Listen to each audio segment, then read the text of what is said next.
Okey, kita belajar lagu zaman-zaman motor ni kan.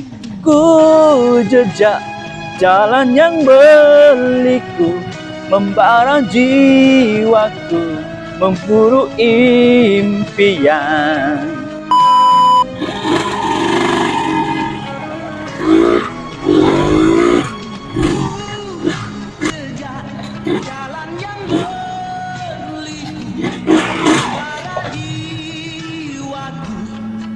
Hai geng, jumpa lagi saya Izlan Spray dalam YouTube channel Rizaldin.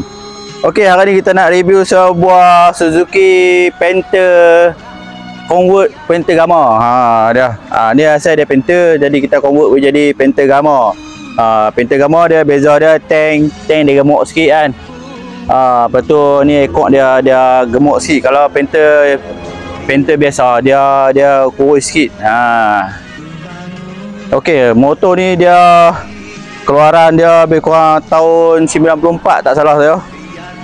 94. Okey, rim dia pakai original TSR rim. Exhaust original Thailand. Exhaust original Thailand. Tayar dia pakai TT100 80-90.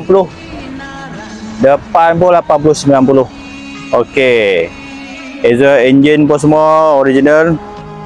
Semua ni dikekalkan, kira original semua lah. Kereta motor ni semua original, tak ada modify apa. Okey geng, kita belajar bunyi sikit. Bunyi original memang. Ya, bunyi dah.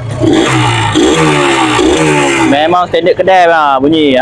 Original keluaran kedai.